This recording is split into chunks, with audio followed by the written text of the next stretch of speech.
Olá, hoje nós vamos falar um pouquinho sobre forças intermoleculares, tá? Um pouquinho sobre o assunto de química. A gente sabe que as ligações químicas são realizadas geralmente entre átomos, né? Ou entre moléculas.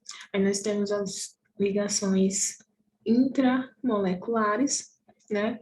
Que é entre moléculas, entre átomos, né? Íons, ou mesmo o compartilhamento desses íons, tá? Como é o caso de da ligação iônica, da ligação covalente, da ligação metálica. E nós temos ligações intermoleculares, tá? Que é entre moléculas diferentes, ok? Então, vamos ter esses tipos de ligação, tá? É importante saber delimitar cada uma delas. Intermoleculares, a gente tem como exemplos as ligações de polo induzido, ou também chamado de Van der Waals, ou ligações de London, forças de London, né, também são chamadas de forças, porque cada uma vai ter uma intensidade de ligação, de força, né. Vamos ter também as ligações de polo, tá, ou também chamada de polo permanente.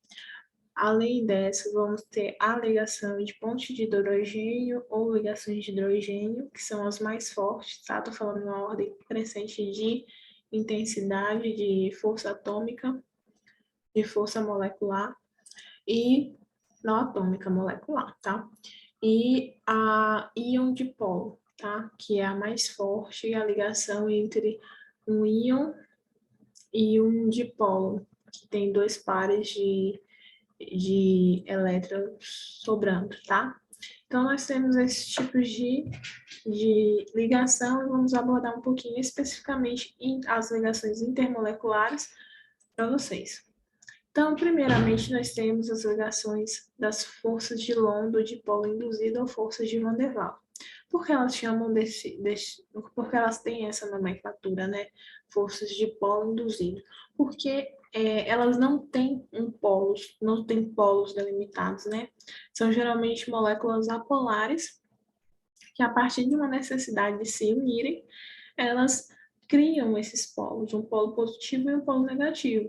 Mas como elas criam, essa força é momentânea e são muito fraquinhas, tá? Por isso que ela é a primeira aqui e é a mais fraca de todas as forças. Essas, como eu havia dito, elas criam esse polo negativo e positivo. Esse dipolo é temporário e a intensidade da força é fraca, ok? Van der Waals, porque Van der Waals foi um sobrenome de um pesquisador que descobriu esse tipo de ligação. Essa ligação geralmente é feita entre átomos, por exemplo, entre átomos de oxigênio, por exemplo, a ligação de O2, que é polar, né? Apolar, duas moléculas apolares. Então, O2, H2, hidrogênio, oxigênio, nitrogênio, dióxido de carbono e metano. Geralmente são gases, então as forças de London, ou as forças de Van der Waals, o dipolo induzido é feito por gases, né? A gente pode falar que é basicamente gases que é feita essa ligação, que são fraquinhos, né? É uma ligação fraca. Aí eu coloquei aqui um mnemônico, tá? Pra gente lembrar, chocolate de conhaque. Ou conhaque de chocolate, melhor. Choconhaque, tá? Pra gente lembrar o CH de metano, o O de oxigênio, o CO2, CO aqui, o N de nitrogênio e o H de hidrogênio. Ficou ótimo esse mnemônico. Choconhaque. Choconhaque. Não sabia que existia, coloquei no Google, apareceu choconhaque. Certo? Então, mnemônico para forças de London. A gente lembrar de quais elementos se ligam e lembrar que metano, por exemplo, dióxido de carbono tem essas ligações fraquinhas. Próxima força é a força do dipolo permanente, a dipolo-dipolo, tá? Esse tipo de força, esse tipo de ligação é entre moléculas polares. Então, já existe esse polo. Então, ela tem uma maior intensidade do que a dipolo induzido, né? Então, nós vamos ter aí a formação de um polo. Formação não cria esse polo negativo. Vamos ter um polo negativo e um polo positivo. Eles vão se ligar, né? Polo positivo com polo negativo. E essa diferença de eletronegatividade é muito essencial para a ligação, né? A ligação química, principalmente intermoleculares. Então, elas são mais intensas que o dipolo induzido, já que elas já apresentam polos, tá? E geralmente acontece entre esses compostos aqui. Por exemplo, o ácido cianeto tem forças de polo permanente, a água também de polo permanente, o amônio também é de polo permanente, o carbonato também é de polo permanente, e o cloreto de metano, alguma coisa, cloreto de alguma coisa, também é de polo permanente. Para a gente lembrar, também fiz o mnemônico, tá? Que é show chiclete no chão com água, tá? Então, nós vamos ter aqui CH, aqui, CH, C, L, né? O C aqui, chiclete, NO, NH, CH, de novo aqui, esse daqui é daqui, esse aqui é daqui, CH, N, com água. Então, aqui vai ter água, tá? Então, a água faz uma força maior, a força... A água tá em tudo, né? Na de polo permanente para frente, ela sempre tá. O ácido cianeto, a amônia, o carbonato e o cloreto de carbono, uma coisa assim, tá? Então, é importante que a gente saiba, só que eles são feitos, essas ligações geralmente entre essas moléculas, por exemplo, são ligações polares, por isso é importante saber o momento polar, dipolar, enfim, a polaridade da molécula. Outro tipo de ligação são as ligações de hidrogênio ou pontes de hidrogênio. Elas são feitas geralmente entre moléculas polares, tá? Mas apenas se o átomo de hidrogênio ele tiver um dos elementos químicos, se ligar com um dos elementos químicos ali que tem maior eletronegatividade. Quem são os elementos químicos que têm a eletronegatividade? Como já havíamos falado em um vídeo aqui, essas propriedades periódicas, né? Então, são eles. A família, basicamente a família dos halogênios, que é o flúor, oxigênio e nitrogênio, tá? O fone.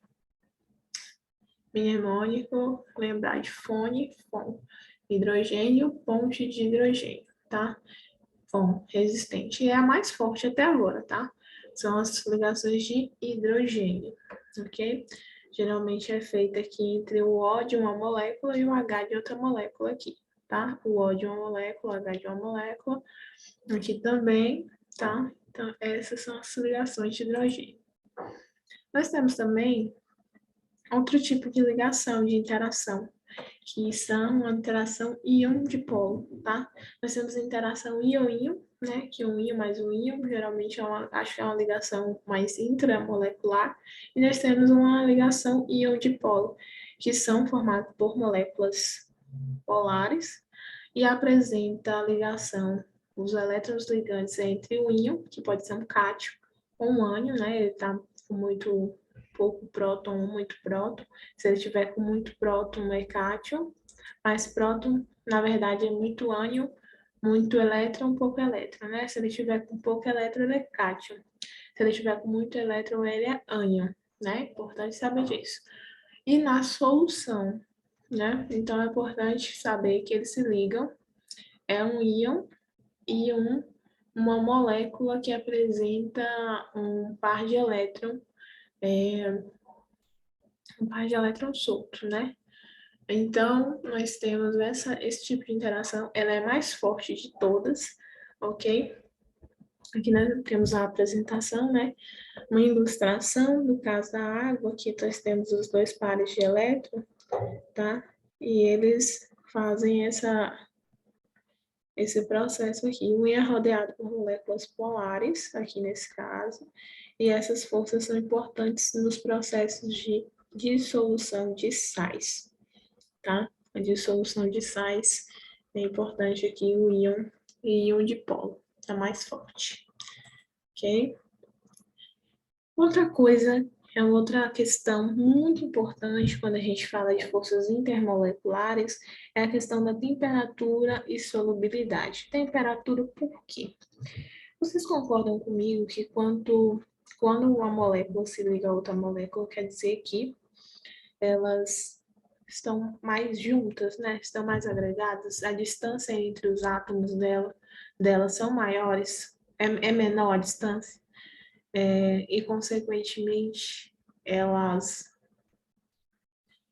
têm essa maior proximidade da distância entre esses átomos e ao mesmo tempo que a energia potencial ela diminui quanto mais próximas elas estão e também que os seus núcleos se repelem, né?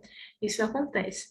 Mas a questão é, quando a gente fala de temperatura, a gente tem que voltar para os estados agregados da matéria. Estados agregados da matéria que a gente viu, né? Sólido, aí do sólido para o líquido é fusão. Do líquido para o gasoso é ebulição, vaporização, ebulição, evaporização e calefação, certo? Aí depois nós temos a passagem do gasoso para o sólido, né? E do sólido para o gasoso, sublimação e ressublimação, ok? Então nós temos essas mudanças de estado físico. Vocês concordam comigo que no estado sólido as moléculas estão mais próximas uma das outras? Sim, né? Quanto mais juntas estão, menor a temperatura, menor será a distância entre elas, ok? Então, quanto mais intensas são as forças, né, as ligações, maior a temperatura de fusão e ebulição. Por quê? Porque vai ser mais difícil quebrar essas pontes. Por exemplo, essas ligações. Por exemplo, se você pegar uma molécula de um oxigênio, por exemplo, que faz ligação de polo induzido. Para você, a temperatura deve ser muito baixa, né, para você quebrar aquela molécula, justamente porque as forças são mais fracas. Já se você pegar uma molécula de água e querer quebrá-la, né, quebrá-la não, querer você vai aumentar a temperatura dessa molécula de água, várias moléculas de água, e a temperatura de ebulição e fusão é maior em detrimento do oxigênio gasoso, por exemplo. Já que O2, né, N2, nitrogênio, justamente porque a molécula de água ela faz uma ligação de polo permanente que é mais forte, assim como aquelas que fazem íon de polo são mais fortes que a ligação de hidrogênio e de polo. Então, por isso que deve ser levado em consideração a questão da temperatura, ok? Outra questão importante é a questão da solubilidade. Por que solubilidade? Vocês concordam comigo que, como a gente já falou aqui no vídeo, que polar dissolve bipolar, por quê? Polar vai ter um lado positivo e outro lado positivo. O lado negativo vai ligar positivo do outro e o lado negativo vai ligar para o positivo de outro, certo? Então, aí eles conseguem fazer essa ligação e interagir entre si. Interagir pode ser para solubilizar, para se unirem, né? Quando a gente jogar sal na água, a gente tem a solubilização significativa. Assim como, em contrapartida, ao misturar água com óleo, a gente não tem essa interação, a gente não tem essa solubilidade, justamente porque a água é polar e o óleo é apolar, tá? O óleo só tem um tipo de polo, negativo ou positivo. Então, é necessário também saber isso, porque, de acordo com o nível de forças dessas ligações químicas, e saber se os polos são positivos ou negativos, a gente consegue também entender se elas são solúveis ou não solúveis a determinados com a interação com outros, com contato com outros compostos, certo? Então, essa é a nossa linha sobre forças intermoleculares. Muito obrigada e até a próxima.